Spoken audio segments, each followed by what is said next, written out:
Tunjukkan pribadi-Mu lebih nyata di tengah-tengah kami pada pagi hari ini. Kami tidak ingin berjumpa dengan pengetahuan, tapi kami ingin berjumpa dengan pribadi Tuhan di tempat ini.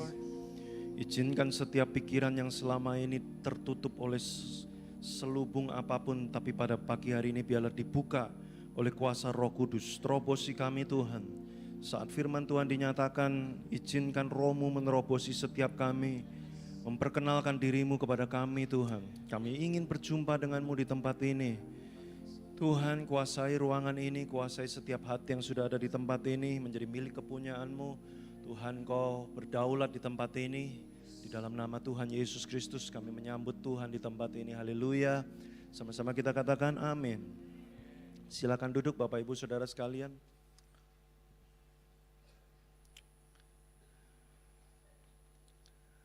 Saudara, saya merasakan tempat ini Tuhan ingin menjadikan sebagai rumah pengharapan. Setiap orang yang datang ke tempat ini, saya berdoa supaya mereka benar-benar berjumpa dengan pengharapan. Orang-orang yang mungkin sudah tidak tahu lagi apa yang harus dilakukan, apa yang tidak, mereka sudah kehilangan pengharapan, putus asa. Tapi saya berdoa tempat ini menjadi tempat di mana Tuhan akan menjumpai mereka. Karena itu pagi hari ini Bapak Ibu Saudara, saya merasa Tuhan ingin berbicara secara pribadi kepada kita. Karena itu waktu firman Tuhan dinyatakan, saudara jangan dengarkan saya sebagai pengetahuan, tetapi buka hatimu karena Tuhan ingin berbicara sesuatu yang khusus pada pagi hari ini. Nah, saya memulai dengan sebuah pertanyaan untuk kita renungkan baik-baik begini Bapak Ibu Saudara. Pertanyaan yang sederhana yang sering ditanyakan oleh para pengkhotbah.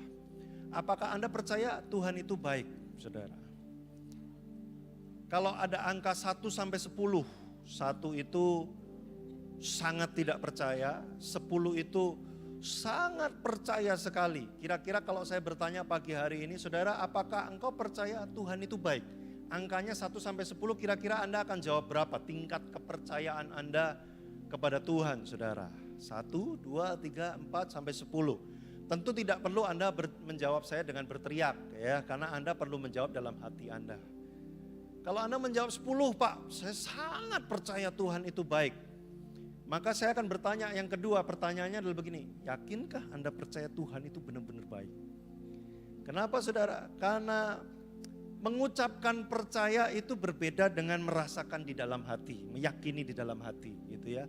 Banyak orang Kristen bisa, oh saya percaya Tuhan itu baik. Tapi ketika masalah terjadi, masihkah kita percaya Tuhan baik?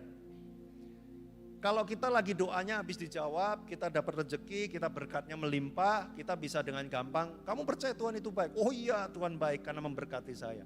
Tapi pertanyaannya adalah ketika doamu tidak dijawab, ketika permasalahan sedang terjadi, ketika masa sukar terjadi, ketika pernikahanmu sedang sulit dan kau melihat tidak ada jalan keluar di situ, kalau saya bertanya, apakah Tuhan itu baik? Percaya? Angka 1 sampai 10 seberapa besar Anda bisa menjawab, saudara? Pertanyaan ini penting kenapa? Terus terang, Bapak Ibu Saudara, banyak orang Kristen itu tidak kenal siapa Tuhannya sungguh-sungguh. Makanya kalau masa sukar terjadi, mereka mulai mempertanyakan Tuhan dan mulai menggugat Tuhan dan mulai tinggalkan Tuhan. Mudah untuk mengikut Kristus di waktu semuanya baik-baik saja. Mudah untuk mengikut Kristus di waktu keadaan kita tidak ada masalah sama sekali. Itu mudah untuk mengikut Kristus. Tapi tantangan untuk mengikut Kristus justru bukan ketika keadaan baik. Tapi justru ketika seolah-olah Tuhan cuek sama kita. Seolah-olah, saya tidak bilang Tuhan itu cuek sama kita. Tapi seolah-olah. Tantangan itu justru terjadi ketika seolah-olah engkau sudah berdoa berbulan-bulan tapi Tuhan tidak juga kunjung menjawab.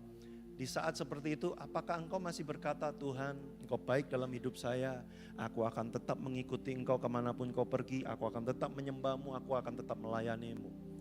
Saudara, makanya saya suka dengan lagu terakhir tadi, saya pikir saudara perlu hadir di nanti acara ulang tahun gereja Anda ketika nanti launching album. Saya mendengarkan beberapa lagu saudara, saya berkata, teman-teman tim worship yang ada di backstage, saya berkata kepada kalian bahwa Tuhan mau memakai tim worship di tempat ini menjadi tim yang menyanyikan pengharapan. Jadi lagu-lagu yang kalian bikin bukan sebuah lagu yang umum, tapi memang Tuhan memakai lagu-lagu kalian. Jadi makanya saudara, saya merasa beberapa di antara kita, tidak semuanya, tapi pagi hari ini Tuhan ingin memberikan pengharapan buat engkau, ingin menyampaikan jamahan secara personal. Karena itu Bapak Ibu Saudara, buka hatimu. Seberapa banyak di antara saudara yang ngantuk hari ini, bertahanlah dengan saya, karena Tuhan ingin menjamahmu. Jangan buang waktumu 1 jam untuk tidur di tempat ini, karena kalau engkau mau tidur, engkau bisa tidur di rumahmu. Tapi kalau engkau sudah ada di tempat ini, Tuhan ingin berjumpa dengan engkau, berusahalah stay wake up with me. Karena Tuhan mau menyampaikan sesuatu pagi hari ini. Saudara, saya kalau ngomong gak nyindir, saya nabrak langsung. Jadi jangan tersinggung dengan saya, saudara. Saya sebagai hamba Tuhan, saya tidak pernah punya kepentingan begini loh. Saudara mesti dengerin saya, kalau enggak saya marah, saya pulang, saya gak mau diundang lagi. Nggak ada urusannya saudara saya dengan Anda. Ya, justru saya merasa begini, Tuhan ingin melawat tempat ini, ingin berjumpa dengan Anda. Jadi kalau Anda sudah ada di sini, jangan lewatkan jamahan Tuhan. Karena mungkin perjumpaan dengan Tuhan di tempat ini 45 menit ini akan mengubah hidup Anda seterusnya. Dan kalau Anda lewatkan itu hanya karena Anda capek, hanya Anda karena ngantuk, hanya karena Anda merasa saya kurus kering tidak meyakinkan untuk berbicara di depan Anda, saudara, Anda melewatkan sebuah lawatan Tuhan. Jadi saudara, jangan dengarkan saya, tapi secara roh dengarkan Tuhan ingin berbicara kepadamu. Perjumpaanmu di tempat ini mungkin akan mengubahkan hidupmu sepenuhnya. Mengubah pernikahanmu, mengubah bisnismu, mengubah hidupmu sepanjang engkau akan jalani ke depan. Jadi please, only 40 minutes. Bertahan dengan saya, buka rohmu baik-baik. Tangkap apa yang Tuhan ingin bicara di tengah-tengah kita. Saya rasakan Tuhan akan bergerak di tengah-tengah kita. Beberapa orang di antara kita, engkau akan mendengar suara Tuhan pada waktu firman dinyatakan. Nah maka kembali kepada khotbah saya pagi hari ini adalah begini. Seringkali banyak orang Kristen tidak kenal siapa Tuhannya, sehingga ketika masalah datang dalam hidupnya, dia mulai mempertanyakan Tuhan dan meninggalkan Tuhan. Nah pagi hari ini saya akan bahas secara singkat adalah, kalau Tuhan memang sungguh-sungguh baik bagi kita, dia memang benar-benar Tuhan yang baik memperhatikan hidup kita, kenapa dia izinkan ada masa sukar dalam hidup kita? Kalau Tuhan memang benar-benar baik, kenapa dia izinkan ada kesulitan menimpa hidup kita? Bapak Ibu, saya nggak tahu dengan Anda, kalau saya merasa ada masa-masanya jadi manusia tuh ribet banget, betul? Bapak Ibu ya, kenapa sih ada kesulitan-kesulitan yang mendatangi hidup kita gitu ya. Saya ingat tahun 90-an itu ada iklan gambarnya simpanse atau monyet lagi monyong. Terus kemudian tulisannya di iklan itu begini, susah jadi manusia. Artinya apa? Artinya iklan itu mau coba ngomong begini loh. Lebih enak jadi monyet daripada jadi manusia. Karena jadi manusia tuh banyak banget masalahnya, ya. Menikah kita pikir akan bahagia, ternyata menikah ribet banget, ya kan. Ada ini itu yang bikin kita konflik tiap hari. Aduh pengen cerai aja rasanya, tapi kok di Alkitab gak boleh cerai. Aduh pusing kita, banyak masalah. Berdagang aja, aduh ribet banget. Ada yang tipu kita, ada yang fitnah kita, ada yang tusuk dari belakang, ada pegawai kita keluar bikin sendiri. Wah banyak masalah, makanya monyet gak mau jadi manusia. Dia bilang susah jadi manusia. Saudara, kalau Tuhan baik kenapa sih dia bikin hidup kayak gini? Kok gak dia bikin hidup itu enak ya, minta duit turun dari langit ya. Minta istri yang baik, istrinya baik banget, nurut ya. Kita suruh apapun gak pernah ngelawan. Minta suami yang bertanggung jawab, wih suaminya kayak film-film Korea. Ya kan bertanggung jawab, wah antar jemput, wah kalimatnya manis semua. Wow luar biasa, kenapa hidup gak kayak gitu aja? Kenapa hidup ada kesulitan, ada masalah? Kenapa anak saya susah sekali sih dikasih tahu? Kenapa anak saya ini mau dikasih tahu aja membantah terus gitu kan? Kenapa keluarga besar saya ada yang jelek-jelekin kita, ada yang ngomongin kita di belakang. Kenapa di gereja ada juga orang yang kurang ajar, ya kan, saudara seiman, ya kan, kelihatannya pelayanan pinjam duit, ternyata nggak dibalikin. Aduh, banyak masalah dalam hidup ini. Kenapa Tuhan mengizinkan itu terjadi? Bapak Ibu Saudara, kalau Anda tidak kenal Tuhan, ketika kesulitan datang, Anda akan tinggalkan Tuhan. Tapi pagi hari ini saya mau berkata, Tuhan itu baik. Kasih setianya kekal sampai selama-lamanya. Kalau Anda tidak mengenal Tuhan sebagai Tuhan yang baik, hati-hati saudara. Nanti ketidakbaikan datang, Anda pikir Tuhan tidak baik. Nah maka pagi hari ini secara cepat saya akan bahas. Apa alasan Tuhan mengizinkan ada peristiwa yang tidak baik terjadi dalam hidup kita? Apa alasan Tuhan mengizinkan ada kesulitan yang terjadi dalam hidup kita? Mari kita buka ayatnya di Mazmur 142 ayat yang pertama sampai yang kedua. Mazmur 142.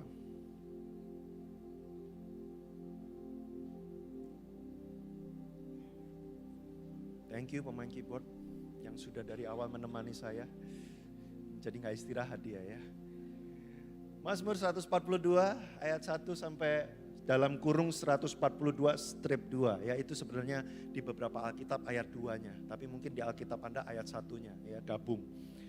Nyanyian pengajaran Daud ketika ia ada di dalam apa Bapak Ibu Saudara? Di dalam gua. Suatu doa. Saya jelaskan dulu, ini di dalam gua Daud lagi ngapain? Lagi meditasi, semedi, minta diisi sama Tuhan? Bukan. Di dalam gua yaitu ketika Daud lagi dikejar-kejar oleh Saul mau dibunuh. Saul itu siapa? Mertuanya. Bapak Ibu pernah dikejar-kejar mertua mau dibunuh sama mertua? Kalau ada yang dalam hati, ih mirip saya banget ya. Berarti Anda kayak Daud. Nah ini ceritanya saudara. Dikejar-kejar mertua sampai mau dibunuh saudara. Sampai dia gak punya tempat sembunyi terus dia lihat gua. Namanya gua Adulam. Dia masuk di situ sembunyi di situ. Nah dia nulis Mazmur ini. Apa kata-katanya saudara? Dengan nyaring aku berseru-seru kepada Tuhan. Dengan nyaring aku memohon kepada Tuhan. Ayat berikutnya. Aku mencurahkan keluhanku ke hadapannya. Kesesakanku ku beritahukan ke hadapannya. Apa arti ayat ini saudara? Daud ketika dalam keadaan terdesak sampai dia tidak punya tempat lain untuk bersembunyi. Dia sembunyi di dalam gua.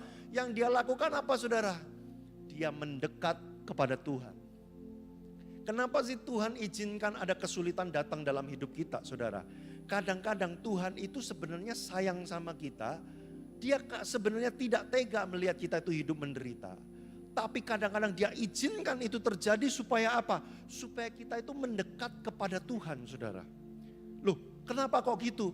Maaf Bapak Ibu, manusia itu tabiatnya, kelakuannya nih. Kalau lagi punya sesuatu agak berlimpah sedikit saja, manusia tuh suka lupa bahwa dirinya manusia dan menganggap dirinya kayak Tuhan. Kalau lagi punya duit banyak, berasa kayak Tuhan, ngatur-ngatur orang kan. Nih gua kasih lu duit, nih lu nurut ya sama gua ya. Berasa kayak Tuhan. Manusia kalau punya kekuasaan, dia lupa bahwa dia tuh masih manusia. Sudah pernah ketemu orang-orang kayak gini? Ya, yang begitu kaya, begitu kuat, besar kekuatannya, kekuasaannya. Mungkin dia yang memiliki Bandung gitu kan. Dia bilang Bandung tenggelam, tenggelamlah Bandung gitu kan. Dia bilang Bandung mau dibikin rusuh, rusuhlah Bandung. Dia punya kekuasaan. Dia pikir dia Tuhan. Dia lupa bahwa dia manusia. Kita seringkali kayak gitu saudara. Maka kadang Tuhan izinkan sedikit ada masalah muncul untuk mengingatkan gini loh. Bangunin kita. Kamu nih masih manusia lemah. Kamu pikir kamu Tuhan. Makanya kadang-kadang saudara orang-orang kayak gini tiba-tiba jebret, stroke gitu kan. Supaya apa? Supaya ingat, ternyata saya masih bisa sakit juga. Orang-orang kayak gini tiba-tiba jebret, dikhianati orang yang paling dekat sama dia. Supaya dia masih ingat, ternyata saya ini manusia. Bapak Ibu jangan berpikir begini, Tuhan jahat ya. Supaya bikin deket sama dia, dibikin masalah, Tuhan jahat ya. Justru Tuhan bukan begitu pikirannya. Nah ini makanya kalau kita gak kenal Tuhan, Bapak Ibu Saudara, bahaya. Pikiran Tuhan tuh gini loh saudara. Firman Tuhan mengatakan, di luar Kristus kita tidak bisa berbuat apa-apa. Sesungguhnya kita kalau keluar dari Kristus, nih saya kasih contoh deh. Saya boleh minta tolong gak ya? Boleh Pak, boleh Pak minta tolong Pak, 2 orang Pak, ya ke depan Pak. Yes.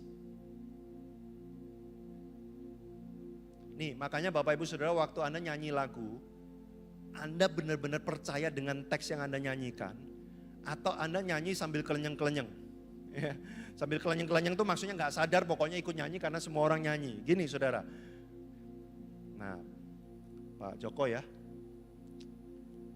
Anggap saja Pak Joko ini Tuhan karena perawakannya paling oke lah ya. Ini udah postur bagus banget lah ya. Kalau saya jadi Tuhan Anda kan langsung protes. Tuhan kok mengerikan kurus kering gitu kan ya.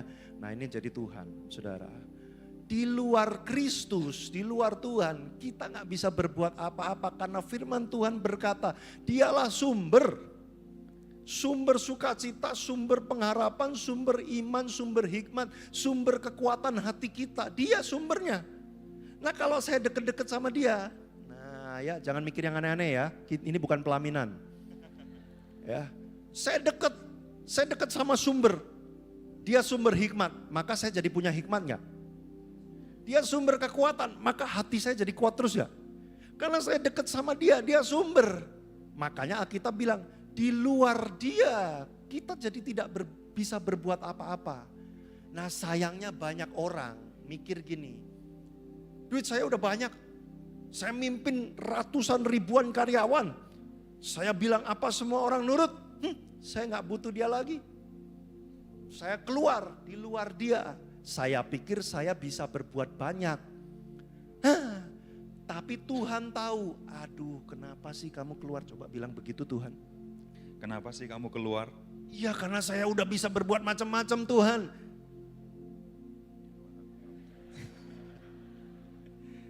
Di luar aku kamu tidak bisa berbuat apa-apa. Nggak percaya, siapa bilang? Saya bisa. Makanya dikirimlah, maaf ya Pak ya. Dikirimlah masalah, bukan dikirim. Diizinkan terjadi masalah. Nah Pak, coba penampakan dan gaya seperti masalah Pak. Coba, masalah nggak senyum-senyum gini Pak ya. Masalah mengerikan. Memang orang baik susah kalau disuruh jadi jahat ya. Udah terbiasa baik ya beginilah ya. Makanya saya itu pemimpin Anda baik-baik semua ya. Coba Pak jadi masalah gitu kan. Saya kan sombong gitu kan. Nggak apa-apa, nggak butuh Tuhan. Senyum lagi dia Pak ya. Jadi saya nggak takut ini jadinya ya. Ya anggap aja ini masalah yang mengerikan gitu ya. Sakit penyakit ya, bisnis, ekonomi, ya ada orang yang melakukan sesuatu yang menyebalkan. Wih, mengintimidasi Pak, ayo Pak, intimidasi Pak. Coba Pak, loh kok malah Bapak terintimidasi? Bapak masalahnya ya mengintimidasi saya ya, ayo coba Pak, maju terus Pak. Maju terus Pak. Wah masalah, waduh ini masalah nih bikin saya pusing nih. Aduh masalah, tahu nggak supaya apa? Supaya saya mendekat sama Tuhan. Karena di luar Tuhan aku tidak bisa berbuat apa-apa. Begitu mendekat sama Tuhan, lihat masalah jadi nggak takut lagi. Nah itu isi hatinya Tuhan Bapak Ibu Saudara. Boleh, terima kasih Pak. Memang orang baik ya yang satu ini ya Bapak ya. Bapak Ibu Saudara nangkep nggak? Isi hati Tuhan tuh gini loh. Dia bukannya maniak, Tuhan itu bukan maniak yang posesif yang bilang begini, kamu meninggalkan aku, kurang ajar, aku kirim kamu kutuk, aku kirim kamu penyakit, rasain, puas. Tuhan bukan gitu. Tuhan itu begini loh, aduh kenapa sih kamu meninggalkan aku? Padahal di luar aku kamu akan mengalami banyak hal yang kamu tidak bisa berbuat apa-apa. Maka ketika masalah datang, Tuhan tutup mata bukan jahat sama kita, kenapa? Supaya kita mendekat lagi sama dia. Nah, itu yang dilakukan Daud ketika dia di dalam gua, dia terdesak, dia ingat Tuhan. Dia mendekat kepada Tuhan, dia curahkan keluhannya kepada Tuhan. Masalahnya Bapak Ibu Saudara, ketika Anda terdesak, apakah Anda mendekat kepada Tuhan atau Anda marah kepada Tuhan? Kalau Anda marah kepada Tuhan, engkau belum mengenal siapa Tuhanmu. Kalau engkau kenal Tuhanmu, engkau bukan marah, engkau justru akan bilang begini, aduh Tuhan aku sudah lama gak doa, aku diajak ke gereja udah mulai males, aduh aku udah mulai gak sungguh-sungguh lagi di hadapan Tuhan. Masalah ini mengingatkan aku bahwa aku masih membutuhkan Tuhan. Maka saudara kembali mendekat lagi kepada Tuhan, sumber segala-galanya. Maka pertanyaan saya adalah begini Bapak Ibu Saudara, perlukah Anda baru mengalami masalah guncangan yang besar sampai membuat Anda jadi, iya nih kayaknya saya butuh Tuhan. Perlukah? Kalau memang perlu, mungkin kehidupan akan mengizinkan Anda mengalami itu. Supaya Anda ingat, hey, sehebat-hebatnya kita masih manusia. Saudara gak suka dengan saya, hamba Tuhan, Anda mungkin punya kekuatan, Anda bisa bully saya, bisa. Tapi kalau Anda berhadapan dengan Tuhan saudara, Anda tidak akan pernah menang seberapa kuatnya hidup Anda. Seberapa apapun yang Anda miliki saudara. Makanya ayat firman Tuhan bilangnya begini, hidup manusia itu seperti rumput yang hari ini warnanya hijau, besok bisa tiba-tiba kering hilang lenyap saudara. Maka pertama, kenapa Tuhan izinkan kita mengalami kondisi sulit? supaya Anda masih ingat bahwa kita manusia butuh Tuhan. Coba bilang sama kiri kanannya, semua tepuk orang di kiri kanannya, di pundaknya dibilang begini, terus bilang begini, kamu masih butuh Tuhan. 1, 2, 3, ayo lakukan pada kiri kanannya. Kamu masih butuh Tuhan. Terus orang yang giniin saudara, Anda balas lagi dengan kalimat begini, kamu juga makanya jangan belagu. Nah 1, 2, 3, kamu juga makanya jangan belagu. Tuhan kadang perlu izinkan ada guncangan supaya kita ingat lagi, aduh kita butuh Tuhan ya. Yang kedua, loh Pak, saya itu udah mendekat sama Tuhan terus. Udah saya dalam masalah saya mendekat pada Tuhan terus. Tapi kok hidup saya tetap gak lepas dari masalah. Kok diizinkan ada kesulitan. Ada mungkin di antara Anda Bapak Ibu Saudara yang merasa hidup tuh gini. Ada lagi. Gak ada habis-habisnya. Ya kan, kayak monyet tadi bilang, susah jadi manusia. Ada lagi. Nah ini kita perlu belajar yang kedua ayatnya. 2 Korintus 4 ayat 7. 2 Korintus 4 ayat yang ke-7.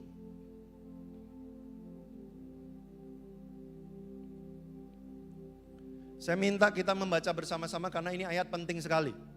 Ya. 2 Korintus 4 ayat 7. 2, 3. Tetapi harta ini kami punyai dalam bejana tanah liat, supaya nyata bahwa kekuatan yang melimpah-limpah itu berasal dari siapa? Allah, bukan dari diri kami sendiri. Bapak Ibu, kenapa Tuhan kadang-kadang mengizinkan ada masalah terjadi dalam hidup kita? Supaya kita tahu bahwa kita itu sebenarnya cuma tanah liat, tapi kok kita bisa ya ngatasin masalah ini. Sehingga nyata ada kasih karunia dan kuasa Tuhan yang bekerja lewat hidup kita. Oh Ibu, saya kasih contoh simpel begini. Pernikahan tanpa melibatkan Tuhan, endingnya bisa diprediksi kehancuran. Mungkin ada di antara Bapak Ibu yang bilang begini, enggak, teman saya menikah, enggak pakai Yesus-Yesusan, tapi sampai hari ini ketawa terus, bergandengan tangan terus, itu kan yang kelihatan. Artis-artis juga bisa kayak begitu Bapak Ibu ya. Saya juga kalau mau pura-pura bisa, tapi kan Anda nggak tahu di belakangnya, di rumahnya, di dalam kamarnya apa yang sedang terjadi. Buat saya begini loh saudara, pernikahan tanpa Tuhan Anda akan setengah mati. Bapak Ibu, kenapa? Kita dua orang yang berbeda, hidup bersama-sama sampai selama-lamanya. Gimana caranya? Ada masa-masa dalam kehidupan pernikahan saya dan istri saya, kami sudah menikah 11 tahun. Bagi beberapa Anda mungkin baru ya, tapi bagi kami lumayan lah 11 tahun ya kan. Saudara, saya masih ingat ada malam-malam ketika kami konflik. Wah, konflik sudah besar sekali, sudah gak bisa lagi diapa-apain. Sampai saya berpikir, kayaknya ini udah waktunya cerai nih. Terus saya udah mikirin besok kalau ditanya orang, jawaban saya ke artis-artis. Di antara kami sudah tidak ada kecocokan lagi. Kan artis kan enak jawabannya itu aja pokoknya ya kan. Kenapa? Iya, karena di antara kami sudah tidak ada kecocokan. Emangnya pertama kali dulu cocok? Ya ada gak kecocok, tapi karena jatuh cinta kan menikah. Nah saudara, kami sudah tidak punya jalan keluar lagi, tapi kadang-kadang kami cuman bisa begini, datang sama Tuhan. Tuhan udah nyerah, gak tahu harus bagaimana. Ngomong ini salah, ngomong itu salah, dia ngomong begitu juga gak baik buat saya juga merasa kesel. Udah gak bisa diapa-apain lagi. Saudara, tapi waktu kami berdoa, aneh. Nah ini saudara, jangan remehkan kuasa doa. Waktu kami berdoa, aneh. Besok paginya, tiba-tiba Tuhan bisa ngomong diantara, kalau nggak saya ngomong sama istri saya begini, ajak dia makan pagi. Ya udah, yuk makan yuk. Makan juga sambil begitu deh, perang dingin kan. Kan makan nggak enak. Tapi bisa tiba-tiba itu kayak, ya nih kue tiaonya gak enak, ya gak enak ya, ini. Bisa pelan-pelan ngobrol, terus tiba-tiba bisa selesai aja, ngomongin masa, selesai aja. Padahal kemarin malam udah mau konferensi pers saudara, udah siap-siap bagi harta nanti ya 50-50 ya, nanti ngomong sama orang tua, minta maaf sama mertua, minta maaf sama gembala saya. Udah kemarin malam udah putus asa saudara, paginya selesai begitu aja. Nah itu yang bikin saya tuh begini loh, kok bisa ya Tuhan ya. Aneh banget. Gila, ini bejana tanah liat, tapi nyata kalau Tuhan bekerja lewat hidup saya, kemuliaan Tuhan nyata. Loh saudara, kalau Anda gak pernah sakit, bagaimana Anda tahu kalau Tuhan Anda Tuhan yang menyembuhkan? Kalau Anda nggak pernah dikhianati orang, nggak pernah difitnah orang, nggak pernah ditinggalin orang, bagaimana Anda tahu kalau Tuhan tidak pernah meninggalkan hidupmu setia sampai selama-lamanya? Kalau Anda keuangannya nggak diizinkan turun, bagaimana Anda tahu Tuhan kita Tuhan penyedia? Makanya anak-anak zaman sekarang, saudara, maaf ya, anak-anak zaman sekarang beda sama zaman dulu. Kalau zaman dulu itu anak-anaknya masih mencicipi penderitaan. Kalau anak zaman sekarang, nggak semua, tapi kebanyakan juga saya jumpai, saudara. Anak-anak zaman sekarang itu udah pokoknya nggak boleh sakit, nggak boleh apa-apa, pokoknya dijaga, terus semua dibutuh, dikasih terus. Makanya zaman sekarang, kalau saya dulu sekolah, saudara, saya murid, saya takut sama guru. Jadi kalau guru udah marah, kamu nggak bikin PR, murid takut semua. Tapi kalau sekarang lain, ya. Guru takut sama murid. Ya, kenapa? Kamu nggak bikin PR. Kamu ini. Langsung anaknya pulang. Pak, guru kurang ajar. Tolong diberi pelajaran. Besoknya orang tua datang. Kamu ngapain anak saya? Enggak, Pak, enggak. Cuman melotot aja. Kamu berani melotot? Kurang ajar. Mau saya kasih kacamata hitam kamu. Ya. Wah, jadi sejak itu sudah gurunya udah nggak bikin PR, nggak apa-apa ya. Nakal gebukin temennya, buk, udah nggak apa-apa ya. Yang penting kamu sehat, walafiat, ya saudara. Akhirnya anak tumbuh jadi apa?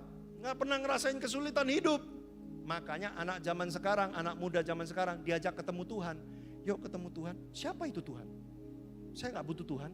Oh, Tuhan nanti akan menolong hidupmu. Oh, nggak usah. Orang tua saya siap menolong saya kapan saja. Orang tua plus mbak-mbak saya.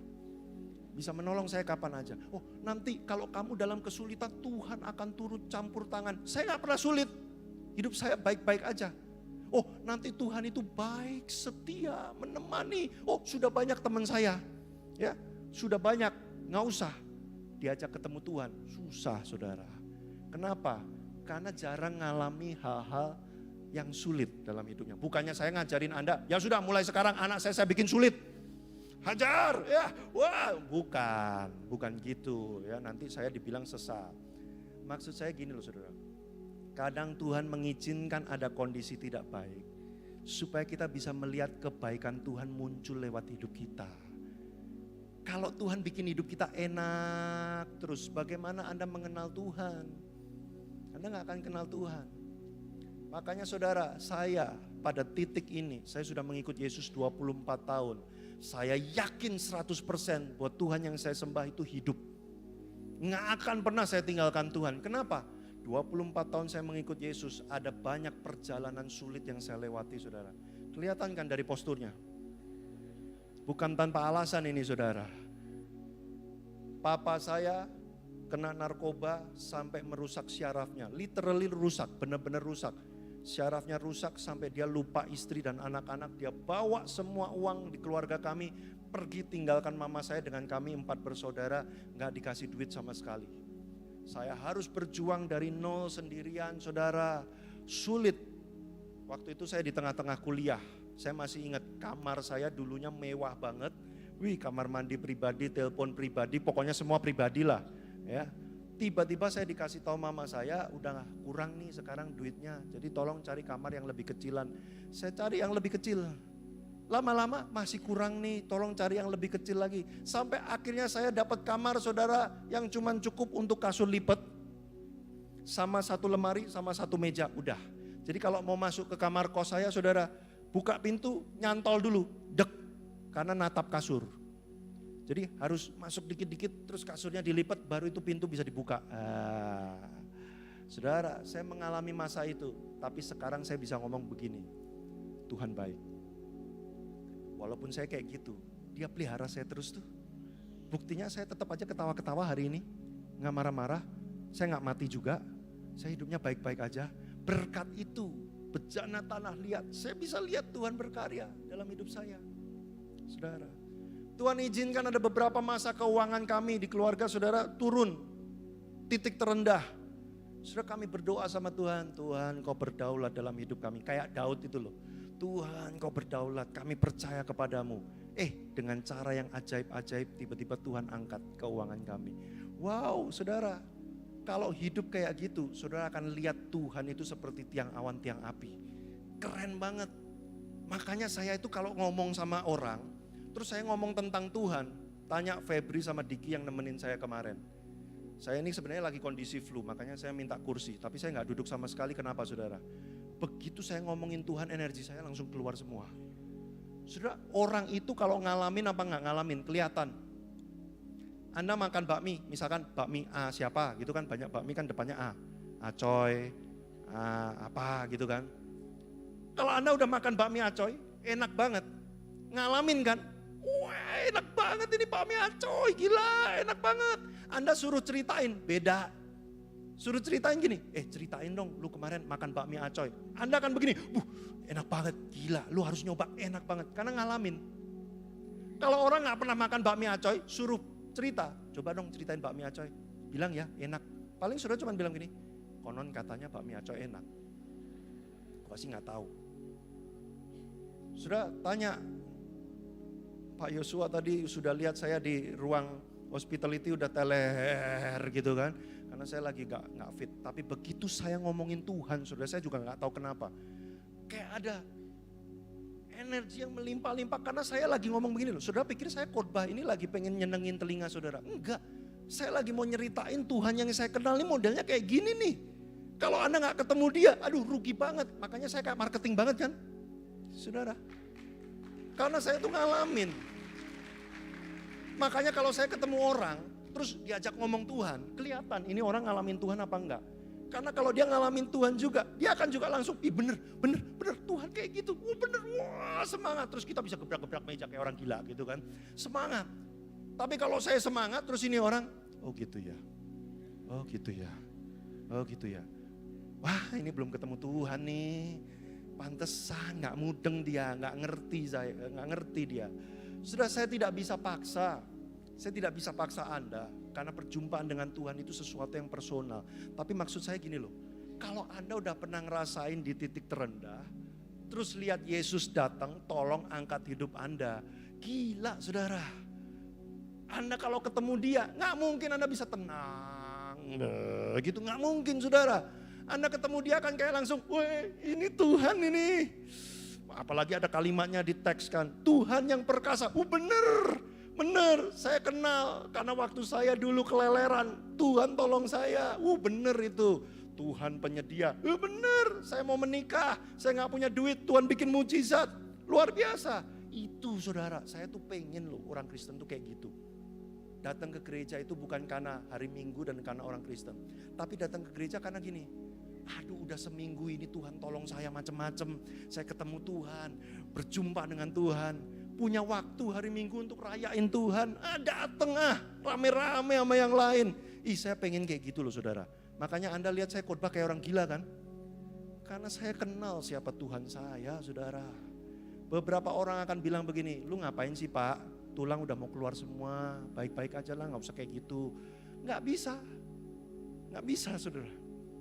Kalau Anda sudah berjumpa dengan sesuatu yang mengagumkan, Anda sulit untuk menahan mulut Anda untuk tidak ngomong. Kalau Anda pernah ke luar negeri, lihat pemandangan di Cina yang dipakai untuk film Avatar. Anda mungkin ke Australia, lihat pemandangan, Anda lihat ke Grand Canyon dan sebagainya, tempat-tempat yang indah.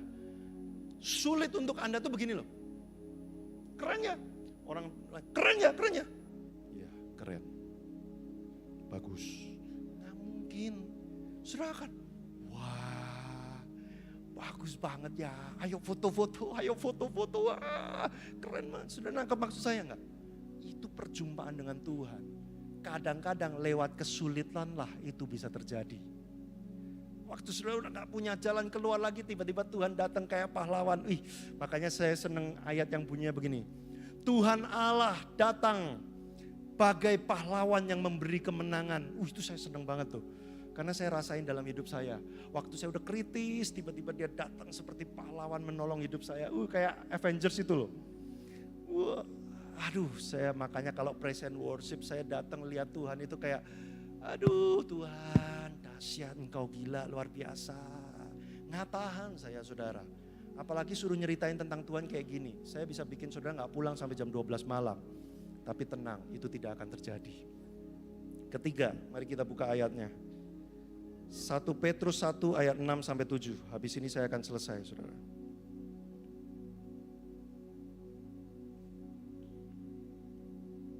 Satu Petrus 1 ayat 6 sampai 7. Bergembiralah akan hal itu, sekalipun sekarang ini kamu seketika harus berduka cita oleh berbagai-bagai pencobaan. Maksud semuanya itu, apa sih maksudnya dikasih pencobaan, dikasih kesulitan? Maksud semuanya itu ialah untuk membuktikan kemurnian imanmu yang jauh lebih tinggi nilainya daripada emas yang fana, yang diuji kemurniannya dengan api, sehingga kamu memperoleh puji-pujian dan kemuliaan dan kehormatan pada hari Yesus Kristus menyatakan dirinya. Apa tujuan Tuhan memberikan ujian bagi kita? Masa sukar, supaya Tuhan itu begini loh, iman kita sama dia ini seberapa. Kita itu baru tahu kemampuan kita seberapa kalau ada ujian, betul nggak? Coba kalau saya tanya, Bapak Ibu Saudara, Anda sanggup ngangkat beban berapa kilo? Anda kan nggak bisa mengira-ngira, kurang lebih 10 kilo Pak, ya nggak bisa. Supaya tahu, Anda harus ngangkat beneran, coba 10 kilo, masih kuat. 20 kilo, masih kuat. 30 kilo, lumayan ngeden tapi masih kuat. 40 kilo, aduh udah gak kuat. Oh berarti saya 30 kilo kapasitas saya. Nah kenapa Tuhan perlu supaya kita tahu kapasitas iman kita seberapa?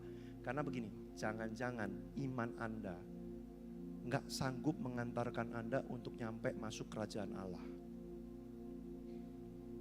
Loh iya dong, bahaya. Baru karena macet aja Anda murtad. Bandung macet, saya gak mau ikut Tuhan Yesus lagi. Loh iman Anda kok gampang banget. Ya, gara-gara macet murtad. Harus diuji supaya tahu ternyata iman Anda iman macet. Iman macet gimana mau masuk kerajaan Allah? Susah saudara. Makanya harus ada ujian. Kenapa sih kadang-kadang Anda berjumpa dengan orang Kristen, sesama orang Kristen yang kelakuannya kayak setan? Judulnya Kristen tapi kelakuannya Kristen. Supaya iman Anda tuh diuji, saudara. Makanya saya suka bingung, terus terang loh saudara. Yang kurang ajar orang Kristen, yang ditinggalin Yesusnya.